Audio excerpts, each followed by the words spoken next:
దేవుడు మన పక్షమునుండగా మనకు విరోధి ఎవడు? వాటిని గురించి మనం మాట్లాడుకున్నప్పుడు విచిత్రంగా అనిపిస్తుంది. మీరు ఎంతమంది రెగ్యులర్గా మన హిస్టరీ క్లాసులు ఫాలో అవుతున్నారో నాకు తెలియదు, కానీ మనం లాలో చర్చ్లో ఉన్నప్పుడు సుమారు 3 భాగాలు హిస్టరీని మనం టచ్ చేసాం. మరి ఎంతమంది ఫాలో అయ్యారు? ఇజ్రాయెల్ చరిత్ర 1, 2, 3 3 భాగాలు మాట్లాడడం. ఈరోజు ఆ రోజు మనం విడవబడిన కొంత భాగాన్ని మనం ఆలోచిస్తాం. అసలు ఏంటి ఈ ఇజ్రాయెల్ వార్? ప్రతిసారి ఇంటర్నేషనల్ న్యూస్ ఇది. చాలామందికి నేను చెప్పేది, చాలాసార్లు నా మెసేజ్లో నేను కోట్ చేసే విషయాన్ని మీకు చెప్తున్నాను. ప్రపంచంలో ఏం జరుగుతుందో తెలియాలంటే మళ్ళీ చెప్తాను, గుర్తుపెట్టుకోండి. ప్రపంచంలో ఏం జరుగుతుంది, ప్రపంచం ఎటు నడుస్తుంది, ప్రపంచం తన ల్యాండింగ్ ఎక్కడికి వెళ్ళబోతుందో తెలియాలంటే ఖచ్చితంగా ఇజ్రాయెల్ మూమెంట్ తెలియాలి. ఇజ్రాయెల్ మూమెంట్ని ఎవరైతే అబ్జర్వ్ చేస్తారో ప్రపంచం నెక్స్ట్ స్టెప్ ఏమైపోతుందో మనకు తెలుస్తుంది. అంటే ఇజ్రాయెల్ న్యూస్ని ఫాలో అవ్వాలి. దాని మూమెంట్స్ కానీ, దాని కామెంట్స్ కానీ, దాని డెసిషన్స్ కానీ, దాని డెస్టినేషన్ కానీ, అవి తీసుకునే నిర్ణయాలు ప్రపంచాన్ని అది కార్నర్ చేస్తారు. అది అలా ఎలా అంటే బైబిల్ చెప్తుంది, రాడికల్గా అనేకులకు భయపెట్టేలా బైబిల్ చెప్పిన మాట ఏంటంటే దాని వెనకాల దేవుడు ఉన్నాడు. అది ఎవరు ఒప్పుకోకపోయినా సుమారు మనం చదువుకున్న బైబిల్ చదువుకుంటున్న టైంలో సుమారు అప్పటికి 52-53 సార్లు అధికారికంగా దాడి జరిగింది జెరూసలేం మీద. సుమారు 52-56 సార్లు దాడి జరిగింది. ఇప్పుడు పెంచుకుంటే ఇంకా లెక్కలు మించిపోయాయి. ఇన్నిసార్లు దాడి జరిగిన స్టిల్ ఇంకా సిటీ ఉందంటే దాని వెనకాల ఏదో శక్తి ఉంది. ఏం మాట్లాడుతున్నారు దీని గురించి? మీరు ఏం చెప్పాలనుకుంటున్నారంటే అసలు ఇజ్రాయెల్ వార్ అనేది ఇప్పుడు మన వరకు ఆమాస్ ఇజ్రాయెల్ వార్, పాలస్తీనా ఇజ్రాయెల్ వార్, గాజా వార్ మనం మాట్లాడుకుంటాం. ఇప్పుడు కొత్తగా ఇరాన్, తర్వాత అల్జీరియా, తర్వాత ఈజిప్ట్, ఇరాన్, దక్షిణ కొరియా, సౌత్ కొరియా, ఇలా రకరకాలు ఈ దేశాలన్నీ ఇన్వాల్వ్ అవుతున్నాయి. వీటి యొక్క మూమెంట్స్ ఏంటో మనకు తెలియాలంటే ఖచ్చితంగా నేను చెప్తున్నాను. ఈరోజు చెప్తున్నాను, కొంచెం జాగ్రత్తగా వినండి. ఒక ఇమేజ్ చేస్తాడు దేవుడు తమ్ముడు, చూడండి. ఈ ఇజ్రాయెల్ వార్ అనేది రీసెంట్గా స్టార్ట్ అయినప్పుడు, అంటే ఒక 1 year బ్యాక్ కానీ 2 years బ్యాక్ కానీ మనం చూసినప్పుడు ఈ జరిగిన వైనాన్ని మీరు గమనించండి. నాకేం కనబట్టలేదు, జాగ్రత్తగా చూడగలిగితే ఇజ్రాయెల్ వార్ అంటే ఆమాస్ దాడి మొట్టమొదటిసారి జరిగింది సుమారు 2023-24 మధ్యస్థం. నాకు సరిగ్గా గుర్తులేదు, మరి ఎంతమంది ఫాలో అయ్యారు. ఈ 2 ఏళ్ల లోపు ఇజ్రాయెల్ మీద లేదా ఇజ్రాయేల్ పౌరుల మీద, మహిళల మీద ఆమాస్ దాడులు చేసింది. ఈ గొడవలకి మొట్టమొదటి కారణం ఏంటంటే ఆమాసే కాల్దువింది. ఆమాస్ అంటే ఎవరంటే ఉగ్రవాద వ్యవస్థ, అదొక సంస్థ. వాళ్ళకంటూ ఒక ఫిలాసఫీ ఏడిసింది, వాళ్ళకంటూ వాళ్ళ గ్రంథంలో వాళ్ళు కోట్ చేసుకునే రెఫరెన్స్ ఉన్నాయి, రకరకాలు ఉన్నాయి. వాటిని గురించి మనం మాట్లాడుతున్నప్పుడు వాళ్ళ ఇంటెన్షన్ ఏంటని అడిగితే వాళ్ళు చెప్తారు, ఇజ్రాయెల్ అనేది మాకు బద్ధ శత్రువు, యూదులు అనేది మాకు బద్ధ శత్రువు. వాళ్ళకి ఎప్పుడో పురాతనమైన పితరుల దగ్గర నుంచి లింకుల్ డాక్యుమెంట్ మాదిరి గొడవలు ఉన్నాయి వాళ్ళకి.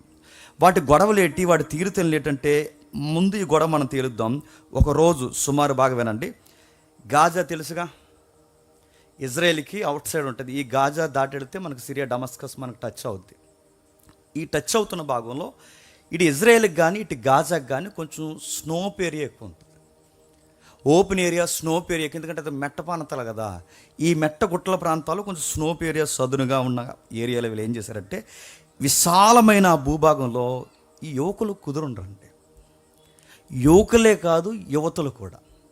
వీళ్ళందరూ కలిసి ఒక మ్యూజికల్ నైట్ పెట్టారు. ఆ musical night supernova musical night. అదే ఇప్పుడు ప్రపంచమంతా ఈ గొడవలు జరగడానికి మాట్లాడడానికి కారణం ఈ పనికిమాల పార్టీకే. మళ్ళీ చెప్తున్నా, వీళ్ళు పెట్టారు ఆ రోజు. ఎవరైతే ఇశ్రాయేల్ యువకులు అంటే వాళ్ళ యంగ్స్టర్స్ ఎవరైతే ఉన్నారో, గర్ల్స్ అండ్ బాయ్స్ ఎవరైతే ఉన్నారో వాళ్ళందరూ చూసారా, టీనేజ్ అమ్మాయిలు లేదా మిడిల్ ఏజ్ అమ్మాయిలు, అబ్బాయిలు, వీళ్ళందరూ చూడండి.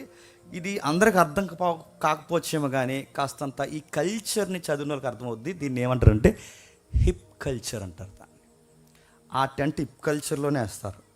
నేను ఈ మాట చెప్పకూడదు, ఎందుకంటే అప్పుడులో మన సినిమాలు చూసిన వైనంలో మన తెలుసు. ఒక డైరెక్టర్ ఉంటాడు, ఖచ్చితంగా వాడు ఐటమ్ సాంగులు టెంట్లో చూపిస్తాడు. మీరు చూడండి, ఇప్పుడు చూడకండి, జస్ట్ ఐడియా తెచ్చుకోండి.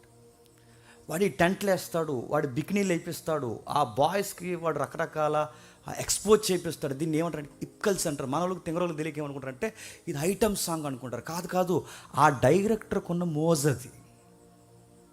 ప్రపంచం వేగంగా నడిచిపోతున్న కల్చర్ అంటే ఇప్ కల్చర్ ఇది. ఏం చేస్తారు అక్కడంటే ఈ యువకులందరూ కలిసి డ్యాన్స్ చేస్తారు, పార్టీలు పెట్టుకుంటారు. కొంచెం దగ్గరగా ఉండే వర్డ్ ఏది ఉందంటే రేవ్ పార్టీ అంటారు దాన్ని. నైట్ ఫెస్టివల్ మాదిరి చేస్తారు. సరిగ్గా చేయగేది ఎప్పుడు చేశారు చెప్పిన, శనివారం నడిపెట్టారు. ఇజ్రాయెల్లో శనివారం అంటే ఎంత ప్రాముఖ్యమైనదండి. ఇజ్రాయెల్లో మోజెస్ లా దగ్గర నుంచి అదే ఆ స్నోప్ ఏరియా, మైదానం ఏదైతే ఉందో అక్కడే పెట్టారు వాళ్ళు. ఇలాంటి ఏరియాలో వాళ్ళు శనివారం అంటే సాటర్డే నాడు అలాంటి ప్రోగ్రాం వాళ్ళు పెట్టారంటే వాళ్ళకి ఎన్ని గుండెలు, ఎంత భయం లేదు వాళ్ళకి. బిబిలికల్గా ఎంత రాడికల్గా వాళ్ళ యాటిట్యూడ్ మార్చుకున్నారో ఒకసారి మీరు గమనించండి. ఏం చేస్తారు అందులో కూర్చుని వాళ్ళు, ఏం చేస్తారంటే ఇప్ కల్చర్ అంటే మనస్సుకు నచ్చిన కోరికని నెరవేర్చుకుంటారు. ఇంకేం చేస్తారు, నచ్చినంత తాగుతారు, నచ్చిన దాంతో తిరుగుతారు, గంజాయి కొడతారు, గుట్కా కొడతారు, మద్యంతో మత్తెక్కిపోతారు. రూల్స్ ఉండవు, రెగ్యులేషన్స్ ఉండవు, లా ఉండదు, ఏది పనిచేయదు. ఆ జోన్లోకి, ఆ బఫర్ జోన్లోకి ఇక ఎవరు రారు, ఎవరు అడగరు, ఎవరికి నచ్చిన వాళ్ళు తాను పోవచ్చు. ఇది కల్చర్. పైగా ఇది శనివారం పెట్టారు. ఈ శనివారంలో విశ్రాంతి దినం పాటించాల్సిన టైంలో ఇలాంటి కల్చర్ని ఇశ్రాయేలు యువకులు అంటే దేవుని పిల్లలని చెప్పుకున్నవారు ఇలాంటి కల్చర్లో పాల్గొంటే దేవుడు చూస్తూ ఊరుకుని బ్లెస్సింగ్స్ ఇస్తాడా? తాట తీస్తాడు. ఎలా తీస్తాడు? ఆకాశని చెయ్యొచ్చి ఏట్రా ఈ పనులను అండో గుర్తుపెట్టుకో. ఏం చేస్తాడు? వాళ్ళని ఎలా కొడతాడు? ఏమిరా అని ఎదురుగా ప్రత్యక్షం ఆడు. ఆయన ఏం చేస్తాడంటే ఆయన ప్రత్యక్షం కాకుండా ఈ ఉగ్రవాదులకి ఆయన అవకాశం ఇచ్చాడు. ఇది ఒప్పుకోకపోయినా ఇది వాస్తవం. సుమారు 3500 మంది యువకుల మీద దాడికి దిగిపోయింది. ఇలా బెలూన్స్ మీద దిగిపోయారు. దాడి మీరు చూసారు లేదు? జోన్లోకి వచ్చేసారు. సుమారు 250 మందిని AK-47 తీసుకుని ఫటాఫట్ కాల్చి పడేశారు. తాగిన మత్తులో ఎక్కువ దూరం పరిగెట్టలేక అనేక మంది యువతులు దొరికేశారు. మోసే ధర్మశాస్త్రాన్ని మీరారు కనుక నేను అనుకుంటున్నాను ఆ రోజు దేవుడు వారిని అప్పగించేశాడు.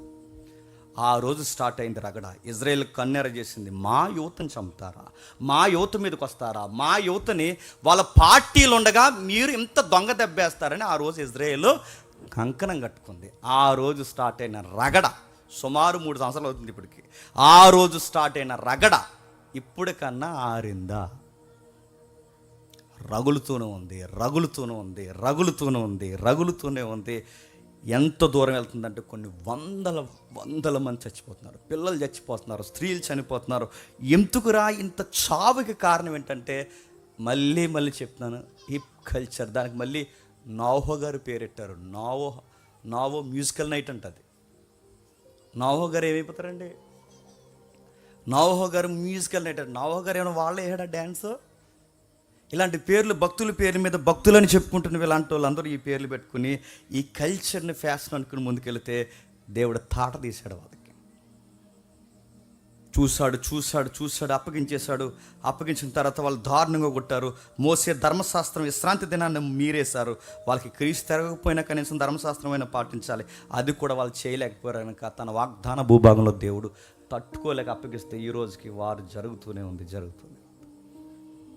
ఇంకా దీనికి కారణాలను అడుగుతున్నాను. ఓకే, వాళ్ళు కల్చర్లో ఉన్నారు, వాళ్ళు ఏదో చేస్తున్నారు, వాళ్ళు ఏదో పార్టీలు పెట్టుకున్నారు. ఆ పార్టీల టైంలో అంత ఇంటెన్షనల్గా వీళ్ళెందుకు దాడి చేశారంటే దీనికి మూలాలు ఉన్నాయి. దానికి మూలాలు ఏంటంటే డోమ్ ఆఫ్ ద రాక్ అంటారు దాన్ని. ఇంకా మాట్లాడుకుంటే అల్ అక్షా మసీద్. ఇంకా మనం మాట్లాడుకుంటే టెంపుల్ మౌంట్, అది ఏదైతే ఉందో సొలొమోన్ టెంపుల్ ఉంది చూసారా. వీటన్నిటికీ సంబంధాలు, గొడవలు ఉన్నాయి. మీకు అర్థమైపోయినా అర్థమయ్యేది చూడండి, నేను చెప్తాను. ఆ పైన మీకు కనబడుతుంది చూసారా, చాలామంది ఏమనుకుంటారంటే గోల్డ్ బౌల్ మీకు కనబడుతుంది చూసారా. ఆ గోల్డ్ బౌల్ ఇలా దెబ్బనించినట్టు మీకు కనబడుతుంది. అది చూసినప్పుడు అందరూ ఏమనుకుంటారంటే ఇదే సొలొమోన్ టెంపుల్ అని దానం పెట్టేస్తారు. అది సొలొమోన్ టెంపుల్ కదా అయ్యా, అది మసీద్. అది డోమ్ ఆఫ్ ది రాక్ అంటారు. మిక్స్డ్గా వచ్చింది. రెండోది ఏంటో తెలుసా, ఆ పక్కన ఇంకోటి ఉందో చూడండి, ఆ పైన అల్-అక్షా మసీద్. అది ఏదైతే ఉందో అది మసీద్. దీనికి అన్నిటికీ పెద్ద స్టోరీ ఉంది. మీరు ఎంతమంది ఫాలో అయ్యారు? నేను 3 భాగాలు చెప్పాను. వీటన్నిటి మీద అసలు ఇదంతా మీరు చూడండి. అసలు ఈ ఏరియా సుమారు 46 ఎకరాల స్థలం. అది ఎంత? 46 ఎకరాల స్థలం. ఈ 46 ఎకరాల స్థలం దాన్ని ఏమంటారంటే ఇది కింగ్ సాల్మన్ కట్టించిన టెంపుల్ ఏరియా అన్నమాట. ఈ 46 ఎకరాల స్థలం ఎవరు కొంటారంటే దావీదు గారు ఉన్నారుగా, దావీదు గారు కొంటారు. దావీదు గారు ఎందుకు కొంటారంటే దావీదు గారికి ఒకరోజు ఫీలింగ్ వస్తుంది కదా, ఆయన మేడ మీద తిరుగుతుంటే ఇలా మేడ మీద తిరుగుతున్నప్పుడు కింద ఆయనకు దృశ్యం కనబడుతుంది. ఏం కనబడుతుంది? ఆ కింద మందస్సం ఉండిపోవడం, సామాన్యుడైన ఈయన ప్యాలెస్లో తిరగడం, దేవుని మందస్సం మాత్రం ఇలాంటి గుడారంలో ఉండడం తట్టుకోలేకపోతాడు. దేవా, పనికిమాలినోడిని, పనికిరానోడిని, పురుగు వంటి వాడిని, సాదాసీదా మనుషుడిని, గొర్రెల వెనకాల చేతికర పట్టుకుని తిరిగే నా చేతుల్లో రాజదండం పెట్టి అరణ్యంలో తిరిగే నన్ను తీసుకొచ్చి అంతఃపురంలో కూర్చోబెట్టి నన్ను ఇంత ఈ గోల్డ్ ప్యాలెస్లో కూర్చోబెట్టో, నీ యొక్క సన్నిధి మాత్రం ఈ గుడారంలో ఉండడం నాకు ఏమాత్రం నచ్చదు. అందుకే నా నివాసం కన్నా నీ నివాసం అదిరిపోవాలని చెప్పి నీకు ఒక నివాస స్థలం కడతానన్నాడు. ఆ నివాస స్థలం కట్టడానికి 46 ఎకరాల స్థలం కొన్నాడు. ఆ 46 ఎకరాల స్థలమే ఏదది చూపించాను. అది ఆ 46 ఎకరాల స్థలం చూసారా, ఇలా ఒక వాల్ మీకు కనబడుతుంది చూసారా, 46 ఎకరాల స్థలం. ఇప్పుడు ప్రజెంట్ ఫోటో అది. ఆ 46 ఎకరాల స్థలం అది ఆ దావీదు గారు కొన్నారు. కొన్నాక దీన్ని టెంపుల్ కట్టడానికి దావీదు గారికి దేవుడు పర్మిషన్ ఇవ్వలేదు. ఎందుకు? దావీదు గారు ప్రేయర్ రిక్వెస్ట్ పెట్టుకుంటారు, నేను కడతాను ప్రభు అంటే, నువ్వు కట్టడానికి వీల్లేదు, ఎందుకంటే నీ చేతులు రక్తము చేత తడిసిపోయాయి. మరి ఎవరు కడతారు? నీ కొడుకు వస్తాడులే. ఆ కొడుకు పేరు కూడా ముందు చెప్తున్నాను. ఆ కొడుకు పేరు ఏంటంటే సొలొమోను. ఆ సొలొమోను ధర కట్టిస్తాడు. ఆ సొలొమోను కట్టాడు. ఎంత రంగరంగ వైభవంగా కట్టాడు. ఒకసారి ఊహా చిత్రం ఒకటి ఉంటుంది, ఒకసారి చూడండి ఎంత బాగా కట్టాడంటే. ఇంకా ఇంకా ఇంకా ఇది జస్ట్ డెమో. ఇంకా ఏమైనా ఉన్నాయి? ఇది ఇంకా ఉంటా, ఇందాక మనం చూసాం.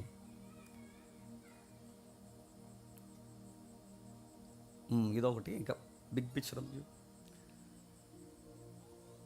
సుమారు 46 ఎకరాల స్థలంలో ఆ రోజులు ఆయన ఇంజనీరింగ్ మించిన కన్స్ట్రక్షన్ అది. సుమారు 7 years కడతాడు ఆయన. చుట్టూ ఇంకా వాల్స్ కట్టి టెంపుల్ మెట్లుగా ఉంటుంది, అంత చూపించలేకపోతున్నారు. సరే ఏదో ఒకటి.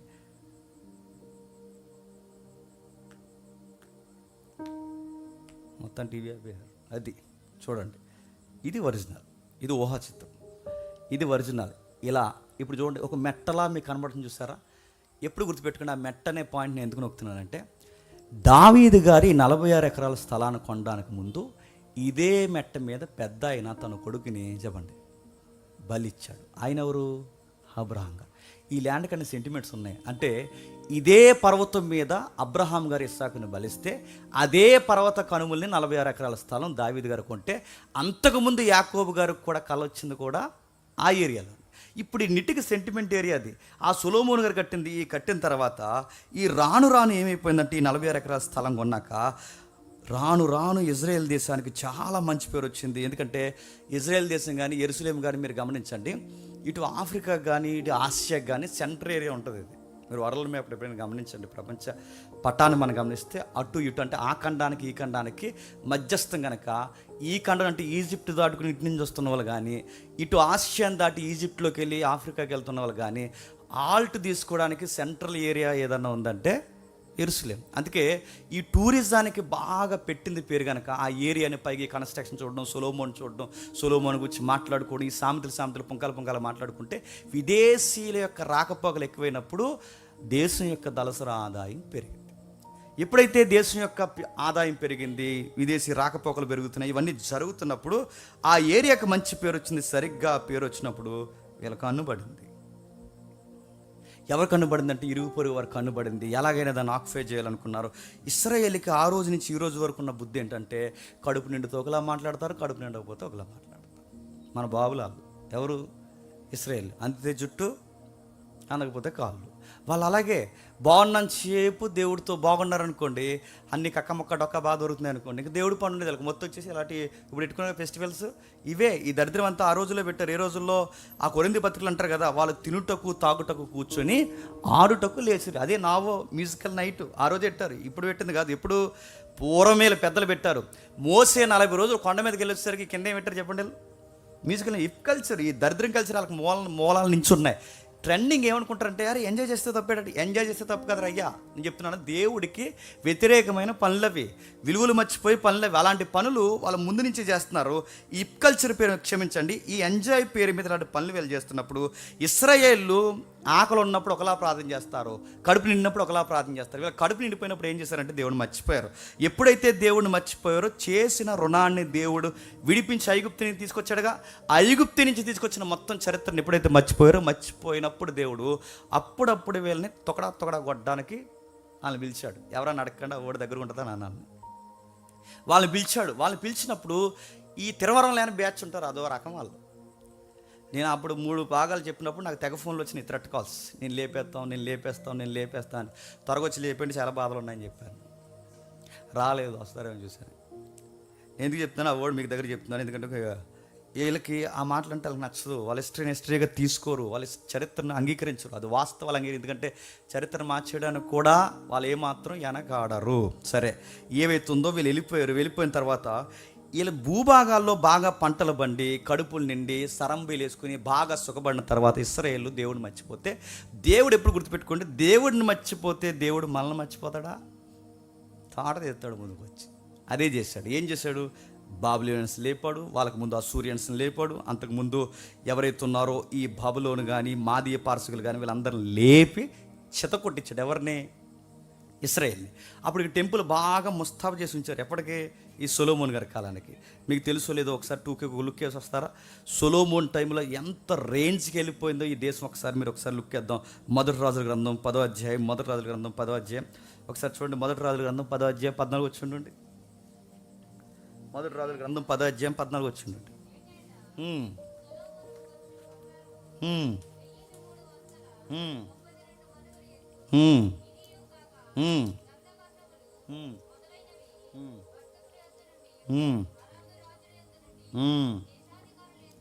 సుమారు 29 వచ్చిన చదవండి. టన్నులు బంగారం వచ్చిందంట. రాణీలందరూ ఆయన భార్యలు. ఎవరి భార్యలు? సొలొమోన్ గారు. ఈ దేశం వెళ్ళినా ఆ మామయ్య గారే, ఆ దేశం వెళ్ళినా సొలొమోన్ గారు మామయ్య గారే, ఆ దేశం వెళ్ళినా సొలొమోన్. అందరూ మామయ్యలే. ఎవరికి? ఇంకా ఆ టైంలో యుద్ధాలు, అందరూ చుట్టూలందరూ మామయ్యలు అయితే ఇంకా వాళ్ళతో యుద్ధాలు ఏంటి? వాళ్ళతో యుద్ధం చెల్తే పిల్ల జీవితం నాశనం అయిపోతుంది. అందుకే యుద్ధాలు లేవు. పొత్తు రాజకీయాలు ఎక్కువ, వివాహ బంధాలు ఎక్కువ. దానివల్ల వీళ్ళు గిఫ్ట్స్గా కట్నాలు తెచ్చేసారు. కట్నాలని మనం అంటాం కానీ వాళ్ళు గిఫ్ట్లుగా తెచ్చేసారు. తెచ్చిన తర్వాత ఉన్న పాటన సొలొమోన్ రాజు ఒక రేంజ్కి వెళ్ళిపోయింది. పైగా ఆయనకి కేవలం పెళ్ళిళ్ళ వల్లే డబ్బు కాదు కానీ ఆయనకి నాలెడ్జ్ ఎక్కువ. వచ్చేపోయే వాళ్ళు అందరూ ఎందరో ఎక్కడి వరకు ఎందుకు, ఈ ఆఫ్రికాలో మనకి, నా పేరు సరి గుర్తురావట్లేదు, ఈ అపోస్తుల కార్యంలో మనకి అపోస్తుల కార్యంలో ఈ నపుంసు కూడా వస్తాడుగా, కందా ఏరియా ఇథియోపియా ఏదైతే ఉందో ఈ ఇథియోపియా ఏరియాని మీరు చూడండి. మొన్నటి వరకు అంటే 1949 ఈ మధ్యస్థంలో 1949 చిట్ట చివరి రాజు వరకు ఆ రాజు ఏమని క్లెయిమ్ చేసుకున్నాడు చెప్పండి? సొలొమోన్ మా నాన్నగారు అన్నాడు. సొలొమోన్ మీ నాన్నగారు ఎలా అవుతాడంటే, అప్పుడు మా అమ్మ వెళ్ళింది అక్కడికి అన్నాడు. ఎవరు వాళ్ళమ్మ? ఆ శాపదేశపు రాణి ఉంది కదా. ఇది హిస్టరీ, ఇది ఎవడని కాదనగలరా చెప్పండి? సొలొమోన్ గారి దగ్గర రోజు దక్షిణ దేశపు రాణి వెళ్ళింది కదా, మా అమ్మగారు వెళ్ళారు. ఆ వెళ్తున్నప్పుడు నేనే అన్నాడు. వాళ్ళందరూ కలిశారు. ఆ రోజు పిల్లలు 1949 అంటే ఆ పిల్లలు చిట్ట చివరి సొలొమోన్కి వారసత్వంగానే ఉన్నారంటే నేనే అని క్లెయిమ్ చేసుకున్నారంటే సొలొమోన్ రాజ్యం ఎంత దూరం విస్తరించి ఉంటుందో ఒకసారి మీరు ఆలోచించండి. ఎక్కడ పొండి సొలొమోన్ని గౌరవిస్తున్నారు, సొలొమోన్ని ఆరాధిస్తున్నారు, సొలొమోన్ని పొగుడుతున్నారు. సొలొమోన్ని బట్టి సొలొమోన్ గారి యొక్క దేవుణ్ణి పొగుడుతున్నారు. ఎలా పొగుడుతున్నప్పుడు దేశానికి ఒక గొప్ప పేరు వచ్చేసింది. సొలొమోన్ టెంపుల్ని చూస్తున్నారు, సొలొమోన్ జ్ఞానాన్ని చూస్తున్నారు, సొలొమోన్ సూతులు చూస్తున్నారు, సొలొమోన్ జడ్జిమెంట్లు చూస్తున్నారు, సొలొమోన్ చూస్తున్నారు. ఒక ఆవిడ ఆ దక్షిణ దేశపు రాణి వచ్చి ఏమందంటే ఒక మాట ఉంది, సార్ అంతా కాదు సార్, ఈ రాజ్యాల వారు పిలించడం ఇవన్నీ కాదు కానీ అసలు మిమ్మల్ని అలా చూస్తూ మీ ఇంటి దగ్గర వంట మనిషి ఉండిపోతే చాలు సార్ అంతే. ఎవరు ఆ మనిషి? కదిలే లైబ్రరీలో ఉన్నాడు. ఎవరు? సొలొమోన్ గారు. ఇలాంటి ఆయన ఉన్న టైంలో దేశానికి మంచి పేరు వచ్చింది. ఆయన వెళ్ళిపోయిన తర్వాత దేశం ఏం చెప్పండి? రెహబాము, యరాబాము లాంటి పనికిమాలోళ్ళు తెర మీదకి వచ్చిన తర్వాత రాజ్యాల కొరకు కుంపు రాజకీయాలు చేసి హగ్గులిచ్చి కిస్సులిచ్చి, అదే కదా వాళ్ళ రాజకీయం, హగ్గులిచ్చి కిస్సులిచ్చి ఈ బాడీ గార్డ్స్ని పెట్టుకుని ప్రజల్ని మభ్యపెట్టి జడ్జిమెంట్ల పేరుతో మీకు న్యాయం తీరుస్తూ ఇది మా వాగ్దానాలని చెప్పి కొత్త పాలిటిక్స్ని వాళ్ళ తెర మీద తీసుకొచ్చి సొలొమోన్ కాలం తర్వాత రాజకీయంగా ఉన్న ఇజ్రాయెల్ రాజకీయాన్ని, పాలిటిక్స్ని, వాళ్ళ పొలిటికల్ సైన్స్ని ఏం చేస్తారు? 2 ముక్కలు చేసి పడేస్తారు. ఆ 2 ముక్కలు చేసింది ఎవరు? రెహబాము, యరాబాము. మీకు అర్థమైనట్టే చూడండి.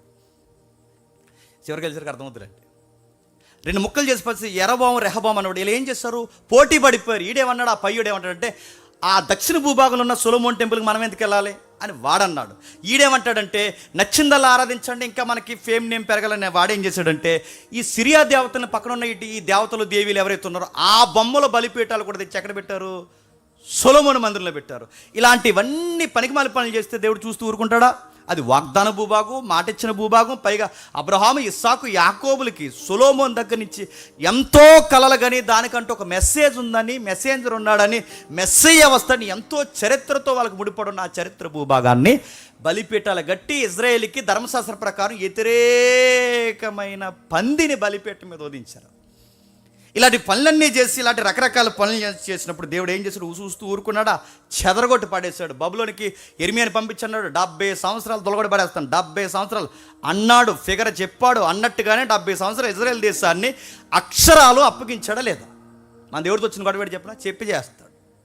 మన దేవుడితో వచ్చిన గొడవేడి చెప్పినా రేపు రాకడ ఎలా ఉండబోతుంది, ఎప్పుడు ఉండబోతుందో చెప్పడు, కానీ ఎలా ఉండబోతుందో ముందే ఒక బ్లూ ప్రింట్ ఇస్తాడా? ఎవడా ఇచ్చాడు? బైబిల్లో పక్కా చెప్తాడు. ఆయన చెప్పకుండా ఏది చేయడు. మూమెంట్స్ ఎలా ఉంటాయి, ఆ రోజు రాజకీయం ఎలా ఉంటుంది, ఎవరెవరు ఎత్తబడతారు, మెస్సయ్య రాక టైంలో మేఘాకృతమైన పరిస్థితులు ఎలా ఉంటాయి, పక్కా ముందే చెప్తాడు. అన్నట్టుగానే జరిగితే ఆయన మునుపు జరిగించిందే హిస్టరీ మళ్ళీ రిపీట్ చేసి మునుపు జరిగిందే మళ్ళీ జరిగిస్తాడు. ఆ రోజు కూడా అదే జరిగింది. వాళ్ళకి చెప్పాడు, వినలేదు, కొట్టాడు. 70 సంవత్సరాలు పట్టించేస్తాడు. 70 సంవత్సరాలు పట్టించేసాడు. ఆ పట్టించిన తర్వాత ఏమైంది? మళ్ళీ ఎజ్రా నెహెమ్యా నాయకత్వంలో జెరుబ్బాబెలు గవర్నర్ అనుకుంటా ఆ టైంలో. ఈ యొక్క రాజకీయంలో ఎజ్రా నెహెమ్యా టైంలో ఇజ్రాయెల్ని 70 సంవత్సరాల తర్వాత మళ్ళీ విడుదలకి బయటికి తీసుకొచ్చాడు. మీకు అర్థమైపోయినా అర్థమైనట్టే. ఇజ్రాయెల్ని 70 సంవత్సరాల తర్వాత మళ్ళీ తీసుకొచ్చాడు. ఎప్పుడు? సొలొమోను మందిరం కట్టిన తర్వాత రెహబాము, యరొబాము దేశాన్ని 2 ముక్కలు చేసి కళ్ళు నెత్తికెక్కితే ఈ కళ్ళు నెత్తికెక్కిన వాళ్ళందరినీ పక్కనున్న బలవంతులను తీసుకొచ్చి ఎవరైతే ఉన్నారో బబులోను సామ్రాజ్యమైన ఆ బలవంతులను తీసుకొచ్చి మొత్తం వీళ్ళకి ముసుకేసి వలేసి వీళ్ళని కప్పేసి తీసుకెళ్ళిపోయారు. ఆ చెరలో వెళ్ళిపోయిన వ్యక్తులే దానియేలు యొక్క 3 స్నేహితులు. ఆ చెరను కూర్చున్న ఎక్కువ ఏడుపు సందర్భం రాయబడిన గ్రంథమే ఇర్మియా. దాని వర్ణనే ఇలాపవాక్యాలు. తెలుసు కదా? వీటన్నిటి చరిత్ర అక్కడ జరిగింది. అది అయిన తర్వాత సరిగ్గా టైంలో ఎజ్రా నెహెమ్యా అనేవారు నాయకులుగా వ్యవహరించి జెరుబ్బాబెలు యొక్క హయాంలో వాళ్ళు బయటకు వస్తే పడిపోయింది. అప్పుడు మందిరాన్ని వలిసి పాడేశారు. ఎందుకంటే అది బంగారు మందిరం. అది ఈ వచ్చినాడు ఎవడైతే నెబుకద్నెజరు తెలుసుగా, ప్రపంచ పాత 7 వింతల్లో వన్ ఆఫ్ ది వండర్ ఏంటి చెప్పండి? ఆ నెబుకద్నెజరు కట్టించిన హ్యాంగింగ్ గార్డెన్స్. మనం మొక్కలు వేస్తే ఎలా మొలుస్తాయి, వాటి డిఫరెంట్. ఆ రోజుల్లోనే మొక్కను తిరగేసేసాడు. అందుకే దాని పేరు హ్యాంగింగ్ గార్డెన్స్ అంటారు. ఆ రోజుల్లో పక్షులు తెప్పించాడు, గార్డెన్స్ గాల్లో వేయించాడు. అందుకే ప్రపంచ వింతల్లో పాత వింతల్లోకి ఎంత ఏంటంటే నెబుకద్నెజరు అంత గొప్ప పరిపాలకుడు ఇజ్రాయేల్ యూదుల దేశాన్ని ఎత్తుకెళ్ళిపోయారు. ఎందుకు చెప్తున్నానండి? తిరిగి మనం ఇరాన్ దగ్గరకు వస్తాం, మర్చిపోకండి. ఎప్పుడైతే ఈ గొడవ జరిగిందో ఆ తర్వాత వాళ్ళని తీసుకెళ్ళి మందిరం మొత్తం ఒలిచేశాడు. మందిరంలో పాత్రలు పట్టుకెళ్ళిపోయాడు. గోడల్లో ఉన్న రాళ్ళు కూడా పడగొట్టేశారు. ఎందుకు రాళ్ళు పట్టుకెళ్ళాడు? గోడకి మధ్యలో ఈ పూత వేశారు కదా, బంగారు పూత. ఆ బంగారు పూతను కూడా ఒలిచేయడానికి మొత్తం పడగొట్టేశారు, నాశనం చేశారు. ఆ పడిపోయిన బోడుగోళ్ళను మళ్ళీ పునర్నిర్మాణం చేయడానికి, రీమోల్డింగ్ చేయడానికి నాయకులు కావాలి. ఆ నాయకులు ఎవరున్నారయ్యా మళ్ళీ ఆ గోడలు కట్టించడానికంటే ఆ బాధ్యత తీసుకున్నవారు ఎజ్రా నెహెమ్యా. అందుకే మీరు ఎజ్రా గ్రంథం, నెహెమ్యా గ్రంథం చదివితే అందులో ఎక్కువ రిపీటెడ్ కనబడే హిస్టరీ అని చెప్పిన గోడలు కట్టే పనులు ఉంటారు. మీరు చూడండి, గోడలు కట్టడం, యుద్ధం చేయడం, గోడలు కట్టడం, యుద్ధం చేయడం. అయితే మనకి బిబిలికల్గా పుస్తకాలు ఒక లైన్లో ఆర్డర్లో లేవు, క్రోనాలజికల్ స్టైల్లో లేవు కనుక ఇవన్నీ చెదిరిపోవడం వల్ల మనం కన్ఫ్యూజ్ అయిపోయి చదవలేకపోతున్నాం. నిజానికి ఇప్పుడు అన్ని 66 పుస్తకాలు అలా ఇప్పేసి లైన్గా మనకి పెట్టుకోవాలనిపిస్తుంది. నాకు ఎప్పుడో వచ్చింది ఐడియా, కానీ అలాగే చెప్పాలి వీళ్ళకి ఇంకెప్పలేదు. నిజంగానే ఆ పుస్తకాలు దేని వెనకాల ఏది ఉండాలి అని. సరే, ఏదేమైనా ఆ తర్వాత వాళ్ళు వచ్చి ఇద్దరు జరిగించారు, బాగానే ఉంది. మళ్ళీ ఏం చేశారు? ఇజ్రాయేల్ బుద్ధే ఏంటి చెప్పండి? కడుపు నిండితే ఒకలాగా, కడుపు నిండిపోతే ఒకలాగా, మనసు ఉంటే ఒకలాగా, మనసు లేకపోతే ఒకలాగా, దేవుడు బాగా మేలు చేస్తే ఒకలాగా, మేలు చేయకపోతే ఒకలాగా, మేలు పొందారు సుఖం ఒకలాగా, సుఖం మరిగిన తర్వాత దేవుడిని మర్చిపోయే బతుకు మరొకలాగా. ఇలాంటి పనులు చేసినప్పుడు దేవుడు మళ్ళీ ఏం చేసినంటే మళ్ళీ చిత్తకొట్టించాడు. ఆ చిత్తకొట్టిస్తే వాళ్ళు మళ్ళీ కొట్టిస్తే తర్వాత సుమారు 400 సంవత్సరాలు వాళ్ళని అలా గాల్లోకి వదిలేశాడు. ఆ 400 సంవత్సరాలు ఎప్పుడైతే గాల్లోకి వదిలేశాడో సరిగ్గా అప్పుడు రోమా ప్రభుత్వం అనేది ఊపందుకుంది. తెలుసు కదా రోమ ప్రభుత్వం. తెలిసినా తెలియకపోయినా చెప్పండి, తెలిసినట్టే. బండ గుర్తుపెట్టుకోండి, బాబిలోనియన్స్, మెడోపెర్షియన్స్, గ్రీక్స్, నాలుగోది రోమన్స్. ఇది గుడ్డు లెక్క, అలా గుడ్డుగా గుర్తుపెట్టుకోండి. ప్రపంచాన్ని పరిపాలించిన మహాసామ్రాజ్యాలు. ఇది ఎన్ని పూసలు అంటే చరిత్ర. ఈ 4 తెలిస్తే ప్రపంచ చరిత్రను అలా ఏళ్ళు మేము మాట్లాడవచ్చు. ఈ 4వ సామ్రాజ్యం వచ్చింది. ఆ 4వ సామ్రాజ్యం పేరు రోమన్ సామ్రాజ్యం. ఆ టైంలో ఈ ఏరియా ఏదైతే ఉందో, ఈ టెంపుల్ ఏరియా కానీ యెరూషలేం ఏరియాని కానీ టేకప్ చేస్తున్న గవర్నర్ పేరు, అదే ఆ గవర్నరు మహాయేరోదు. అది యేసుప్రభువు వారి టైంలో పిల్లల్ని చంపేశాడు కదా, ఆడు. మీకు తెలిసినా తెలియకపోయినా చెప్పండి, తెలిసినట్టు. ఆ మహాయేరోదు ఎవడైతున్నాడో ఆడు తెర మీదకి వచ్చాడు. పాలిటిక్స్ ఉన్న వారికి అందరికీ పొలిటికల్ సైన్స్లో వాగ్దానాలు ఏంటి చెప్పిన, మతానికి సంబంధించిన వాగ్దానాలు ఎక్కువిస్తారు. మీరు ఇప్పుడు గమనించండి. నిన్న జరిగిందిగా, మనం అంటే మన మీద ఏడ్చేస్తారు, కానీ అనకుండా మనం వల్లే ఏడిసినా అంటాం. ఆయన ఏదో కట్టాడు, అక్కడ ప్రధానమంత్రికి ఏదో కట్టాడు, ఇన్ని కోట్లు ఎట్టని అన్నారు. ఇన్ని కోట్లు ఎట్టి కట్టాడని ఆయన అంటే ఆయన మీద పడిపోయారు. మరి నిన్ను ఎంత ఖర్చు పెట్టారయ్యా అంటే చెప్పండి, 300 కోట్లు ఖర్చు పెట్టారు. 300 కోట్లు దేనికి ఖర్చు పెట్టారంటే శ్వాస మీద ధ్యాసకి. 300 కోట్లు నడుతున్నాడు, 300 కోట్లు శ్వాస మీద ధ్యాస ఖర్చు పెట్టారంట. నిన్న ఈరోజు మీడియా అనుకుంటాను డైరెక్ట్గా వచ్చిన అడిగాడు ఒక విలేకరు, ప్రజెంట్ మన గౌరవనీయమైన ముఖ్యమంత్రి గారిని అడిగారు. డైరెక్ట్ అడిగితే ఆయన సింపుల్ ఆన్సర్ ఏం చెప్పారు తెలుసా, గిన్నిస్ బుక్లోకి ఎక్కాలని 300 కోట్లు ఖర్చు పెట్టామన్నారు. అసలు ఆన్సర్ అది. నేను అడుగుతున్నాను, మతానికి పెద్దపీటలు ప్రభుత్వాలు ఎప్పుడు వేసింది. ఆ రోజు రామ ప్రభుత్వం పెద్దపీట వేసింది. ఏ పీట వేసిందంటే ఇస్రాయేల్కి హార్ట్ బీట్ లాంటి సెంటిమెంట్, వాళ్ళకి ఎమోషనల్ ల్యాండ్ ఏదన్నా ఉందంటే సొలొమోన్ టెంపుల్. ఆ సొలొమోన్ టెంపుల్ కొరకు చాలా కళ్ళగా అంటారు వాళ్ళు. మందిరం బాగుంటే మేము బాగుంటాం, మందిరం బాగుంటే దేవుడు మాతో ఉంటాడు, మందిరాన్ని మళ్ళీ కట్టాలి ఎదురు చూస్తున్నప్పుడు ప్రభుత్వం పెత్తందారి వ్యవస్థ పెరిగిపోయింది, ట్యాక్స్లు వసూలు చేసేసారు. ఆ ట్యాక్స్లు వసూలు చేయడంలో వాళ్ళకి జాలి కనికరం లేదు. ఎంత జాలి లేదంటే గర్భిణీ స్త్రీలను కూడా ఎక్కడ పిలుస్తున్నారు చెప్పండి, జనాభా లెక్కలు పిలుస్తున్నారు. ఆ గర్భిణీ స్త్రీలను కూడా జనాభా లెక్కలు పిలుస్తున్నారంటే ఆ జనాభా లెక్కల టైంలో గర్భిణీ స్త్రీకి వెళ్ళి ఎక్కడో దారిలో కనేసిన తల్లే మరియమ్మ. ఆ సెన్సస్ టైంలోనే కదా కనేసింది. సరే, ఎప్పుడైతే ఈ జాలి లేని కనికరం లేని భూమి మీద పన్ను, ఇంటి మీద పన్ను, ప్రతి దానికి పన్ను, ట్యాక్స్ ఎంత మగ్గిపోతున్నప్పుడు ఇన్ని ట్యాక్స్లు కట్టలేని ఈ పరిస్థితుల్లో ఇప్పుడు ఆ మందిరం కట్టగలరా? కానీ ఆ ఏరియాని టేకప్ చేయడానికి మహాయేరోదు ఒక గవర్నర్ వచ్చాడు. ఆ గవర్నర్ గారు ఆడికి పదవి పిచ్చి, ఆడికి జనాలు పిచ్చి, ఆడికి ఓట్లు పిచ్చి. ఆ టైంలో ఈ యూదుల యొక్క మన్ననంతా మనం గెలుచుకోవాలి అంటే ఏం చేద్దామంటే ఈ యూదుల యొక్క మన్ననంతా మనం గెలుచుకోవడానికి ఏం చేద్దామంటే వీళ్ళకి ఒక సెంటిమెంట్ టెంపుల్ ఉంది. ఆ టెంపుల్ బోడుగోడలుతుంది. ఆ టెంపుల్ని మళ్ళీ మనం రీమోల్డింగ్ చేస్తే ఖచ్చితంగా వీళ్ళు నన్ను చెప్పండి ఆరాధిస్తారు, గౌరవిస్తారని చెప్పి సుమారు 46 సంవత్సరాలు రీమోల్డింగ్ చేయించాడు. అన్నమాట మీకు అర్థమవుతున్నాయా?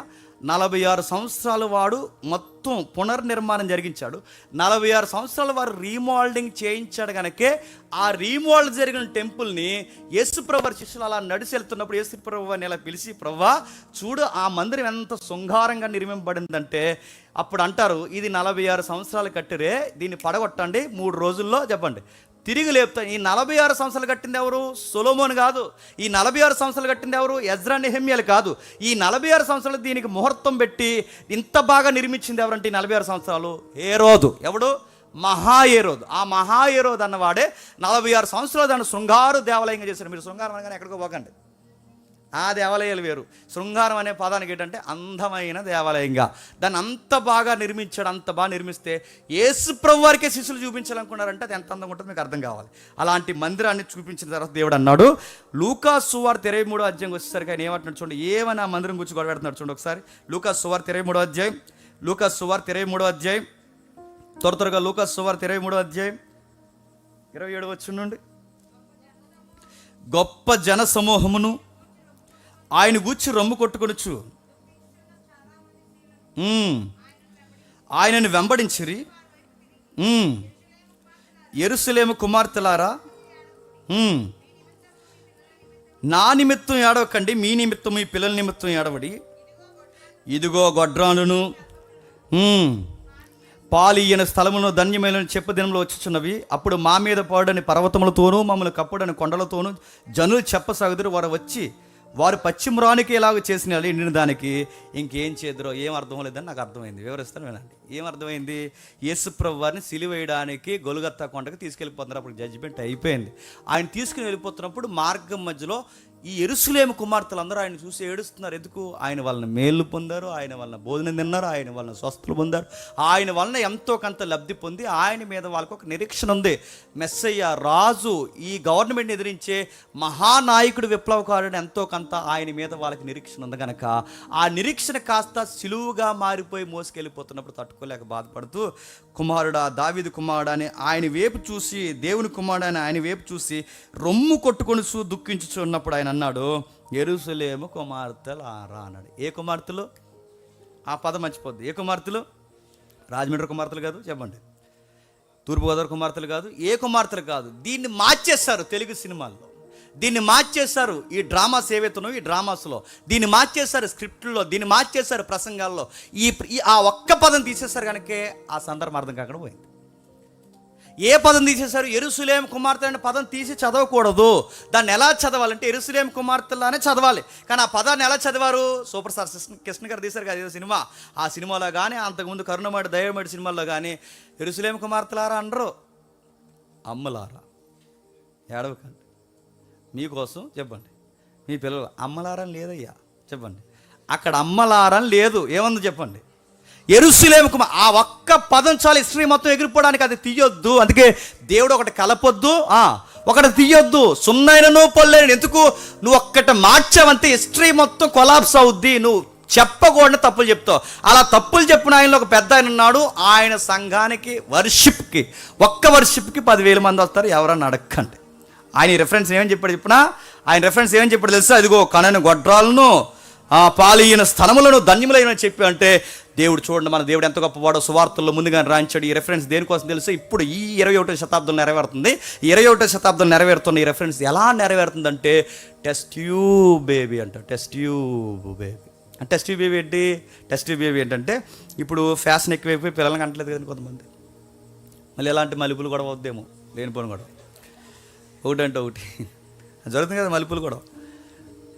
సరే, కొంతమంది అందరూ కాదు, కొంతమంది ఖండం మానేశారు. ఎందుకంటే అందం తగ్గిపోతుందని చెప్పి మళ్ళీ మన మధ్య ఇంకా నాకేం చెప్పాలి అర్థం అవ్వట్లేదు. అది లవ్ తగ్గిపోద్దని చెప్పి, అందుకే అందం తగ్గిపోకూడదని వీళ్ళు ఏం చేస్తారంటే టెస్ట్ ట్యూబ్ని సంప్రదిస్తారు, సరోగసిని సంప్రదిస్తారు. సరోగసి అంటే మా వైఫ్కి అందనమాట. ఏం చేస్తారంటే ఇంకొక ఆవిడ మా వైఫ్ అండాన్ని, నా శుక్రకణాన్ని పట్టుకెళ్ళి ఆ రెండింటిని తన గర్భంలో పెడతాం. ఆ గర్భంలో పెడితే ఆవిడ మా కోసం పెట్టిన కంట. జస్ట్ ఆవిడ మాకు బెలూన్ లాగా తన స్టమక్ ఇస్తుంది అనమాట. దాన్నే సరోగసి అంటారు.